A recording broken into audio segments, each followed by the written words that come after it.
അമ്പരചുംബികളായ പൊന്മുടിയുടെ ശിഖരങ്ങൾ ഒരു നോക്കു കാണുവാൻ ഒരായുഷ്കാലത്തിൻ്റെ പുണ്യം വേണമെന്ന് പഴമക്കാർ. നോക്കൂ, മാനം മുട്ട നിൽക്കുകയാണ്. പൊന്മുടിയുടെ ശിഖരങ്ങൾ കാർമേഘങ്ങളെ തഴുകി നിൽക്കുന്നു. വെള്ളി വെളിച്ചം അങ്ങിങ്ങായിട്ട് മേഘങ്ങളുടെ നിഴലുകളെ കീറി മുറിച്ച് ഗിരിശിഖരങ്ങളിലേക്ക് അരിച്ചെത്തുന്നു. നട്ടുച്ച സമയത്താണ് നമ്മൾ ഇപ്പോൾ പൊന്മുടിയിൽ നിൽക്കുന്നത്. ഈ സമയത്ത് പോലും മരം കൊച്ചുന്ന തണുപ്പാണ്. ഒരു 3 മണി കഴിയുമ്പോഴത്തേക്ക് കോട ഇറങ്ങാൻ തുടങ്ങും. പിന്നെ ഈ ദൃശ്യങ്ങളൊന്നും നമുക്ക് കാണുകയില്ല. തൊട്ടടുത്ത് നിൽക്കുന്നവരെ പോലും നമുക്ക് കാണുവാൻ സാധിക്കില്ല. അത്രമാത്രം മഞ്ഞിറങ്ങുന്ന, കോടയിറങ്ങുന്ന സൗന്ദര്യത്തിൻ്റെ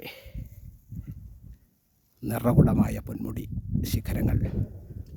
ഈ കാഴ്ചകൾ ജീവിതത്തിൽ ഒരിക്കലെങ്കിലും നമ്മൾ കാണേണ്ടത് തന്നെയാണ്. അതാണ് ആ പൊന്മുടിയുടെ സൗന്ദര്യം. അങ്ങ് ദൂരെ കിലോമീറ്ററുകൾക്ക് അകലെയുള്ള ഇരു ശിഖരങ്ങൾ പോലും നമുക്ക് ദർശിക്കാനാകും.